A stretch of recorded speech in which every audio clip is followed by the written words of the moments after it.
नमस्कार दोस्तों, I hope आप सब अच्छे होंगे। दोस्तों, हमारे देश में हर साल 9 से 10 लाख स्टूडेंट यूपीएससी की परीक्षा के लिए अप्लाई करते हैं, जिसमें हर साल लगभग 180 वैकेंसी आईएएस के लिए होती है। यूपीएससी की परीक्षा पास करना किसी चुनौती से कम नहीं है। जिस परीक्षा के लिए हर साल 10 लाख लोग तैयारी करते हैं, उस परीक्षा में कंपटीशन कितना ज़्यादा होगा, ये आप भी सोच सकते हैं। कई बार ऐसा सोचते हैं कि यूपीएससी की परीक्षा तैयार करने के लिए 10th और 12th में और ग्रेजुएशन में अच्छे मार्क्स होना चाहिए, तभी जाकर हम एक आईएएस ऑफिसर की परीक्षा क्लियर कर पाएंगे। कुछ स्टूडेंट इस चीज़ को बहुत सीरियसली ले लेते हैं और जब किसी एग्ज़ाम में उनकी परसेंटेज कम आती है तो डिप्रेशन हो जाते हैं और वो खुद सुसाइड कर लेते हैं। यूपीएससी की परीक्षा पास करने के बहुत पढ़ाई करनी पड़ती है, ये हर कोई जानता है और मानता भी है और वो करता भी है। और उसी तरह वो अपनी दिन रात मेहनत कठिन परिश्रम करके तैयारी करता है। ज़्यादा पढ़ाई का मतलब कभी भी अच्छे मार्क्स या हाई परसेंटेज से नहीं होता।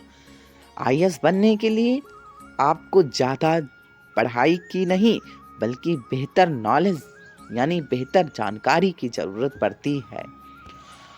हाई मार्क्स, हाई परसेंटेज आपकी अच्छी पढ़ाई को भले ही दर्शाते हो, लेकिन वो ये नहीं दर्शाता कि आप सच में कितना नॉलेज जानते हैं, कितना जानकारी है। आज हम आपको एक ऐसे आईएएस ऑफिसर की कहानी के बारे में बताएंगे जिनकी परसेंटेज देखकर आप सोचने लग जाएंगे कि ऐसे विद्यार्थी भी क्या यूपीएससी की परीक्षा पास कर सकते हैं। ये यूपीएससी मोटिवेशनल स्टोरी एक आईएएस ऑफिसर के ऊपर है, जिसे सुनकर आप चौंक जाएंगे कि ऐसे लोग भी क्या आईएएस ऑफिसर बन सकते हैं, यूपीएससी तैयारी कर सकते हैं। अवनीश सरन, जिनका नाम था अवनीश सरन, इनका जन्म 20 जनवरी 1981 को बिहार के समस्तीपुर में हुआ था। अवनीश ने यूपीएससी की परीक्षा 2009 के बीच में पास करी थी। उन्होंने अपनी 10वीं और 12वीं की पढ़ाई बिहार के सरकारी स्कूल में पूरा की थी। अपनी ग्रेजुएशन भी उन्होंने बिहार के एक सरकारी कॉलेज से ही किए। अवनीश ने 10वीं और 12वीं की परीक्षा में बहुत कम मार्क्स लाए थे। 10वीं में उनकी परसेंटेज मात्र 44.5% था और 3rd डिवीजन में पास हुए थे। उनकी मार्कशीट के अनुसार उन्हें मैथ में 100 में 31, फिजिक्स में 50 और केमिस्ट्री में 21 ऐसे उनके नंबर मिले हुए थे। 1998 में उन्होंने अपनी 12वीं की परीक्षा पास करी, जिसमें उन्होंने 65% नंबर मिले। साथ ही उन्होंने 60% अंकों से उन्होंने ग्रेजुएशन भी पूरी करी। अवनीश का बचपन से ही सपना था कि सरकारी ऑफिसर बनने का था। उन्होंने इसी सपने को यूपीएससी की तैयारी करने के लिए प्रेरित किया। अवनीश पढ़ाई में कोई भी रुचि नहीं थी, लेकिन तब भी उसका सपना ही था कि हमें बनना है। उनकी 10वीं और 12वीं ग्रेजुएशन के नंबर देखकर आप समझ ही गए होंगे, लेकिन उन्हें इस चीज़ को कभी भी ज़्यादा सीरियसली नहीं लिया, क्योंकि वो जानते थे कि परसेंटेज और मार्क्स से कोई फ़र्क नहीं पड़ता है। मायने रखती है आपकी नीयत, आपकी सोच, आपकी मेहनत, आपकी जानकारी। उन्होंने पूरे मन से यूपीएससी की तैयारी करी।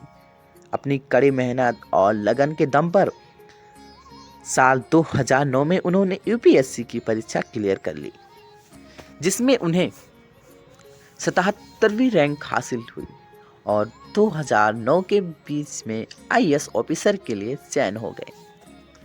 यूपीएससी क्लियर करने से पहले अवनीश सीडीएस और सीपीएफ की परीक्षाओं में भी फेल हो चुके थे।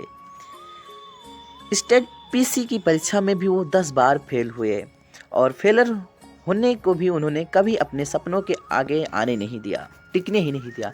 अपने मेहनत के दम पर वो खुद एक सक्सेसफुल ऑफिसर बन चुके थे। तो दोस्तों, इस कहानी से आपको जो सीख मिली है वो कमेंट में ज़रूर बताइएगा। अगर आपको कुछ नई सीख मिली तो कहानी को दोबारा दोहराते हैं कि आईएएस अविनाश शरण ऑफिसर ने जो एक बात आपको सीख दे ही गए होंगे, हमारे मार्क्स और हमारी परसेंटेज कभी भी हमारी सफलता की कहानी नहीं लिखती। हाई परसेंटेज के पीछे भागने से अच्छा होगा कि आप हाई नॉलेज के पीछे भागे। आपके 10th और 12th की हाई परसेंटेज सिर्फ आपके मार्कशीट को बेहतर बनाती है, लेकिन आपकी नॉलेज आपके भविष्य को बेहतर बनाती है। परसेंटेज के चक्कर में अपनी ज़िंदगी को बर्बाद ना करें। दूसरी बात, आईएएस अविनाश शरण की सक्सेसफुल स्टोरी से आपको को और सीखने को मिली होगी कि वो ये है कि हमें कभी भी फेल होने का डर नहीं होना चाहिए। अगर हम अपने सपने को पूरे करने में फेल के लिए हमेशा तैयार ही रहना पड़ेगा। हम पहली बार कोशिश में ही कामयाब सफल नहीं होंगे। कई चीज़ ऐसी होती है जिनमें टाइम लगता है और वो हमारी कई कोशिश के बाद ही पूरी होती है। जब आपके पास मौका हो तब आप उस चीज़ के करते हैं जिससे आप भले ही लगातार फेल हो रहे हैं, क्योंकि जब तक हमारे पास मौका होता है तब तक जीत की उम्मीद भी होती है। अगर आप भी यूपीएससी की तैयारी कर रहे हैं या करने के लिए सोच रहे हैं तो हमेशा याद रखना, जानकारी नॉलेज का होना ज़्यादा ज़रूरी है, ना कि परसेंटेज का। इसलिए मेहनत करिए, अलग अलग बुक से नॉलेज लीजिए, अलग अलग बुक पढ़िए। ये मत सोचिए कि आप 10th में कितने नंबर आए थे, फिर आप कितनी बार फेल हुए थे। बस ये सोचकर मेहनत करिए, मुझे एक मौका मिला है और खुद काबिलियत दिखाने का, और उस एक मौके को ही मैंने एक हक में करना है।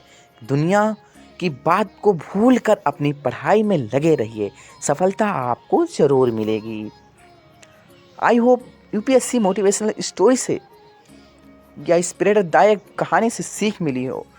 तो प्लीज़ हमारे चैनल को लाइक कीजिएगा, शेयर कीजिएगा, सब्सक्राइब कीजिएगा और बेल आइकन को ज़रूर प्रेस कीजिएगा और एक प्यारा सा कमेंट करके बताइएगा कि ये स्टोरी कैसा लगा। तो दोस्तों, जाते वक्त बताएंगे, कर दिखाओ कुछ ऐसा कि दुनिया करे आपके जैसा। चलते हैं दोस्तों, फिर मिलेंगे, तब तक के लिए बाय बाय, जय हिंद, राम राम, दुआ सलाम।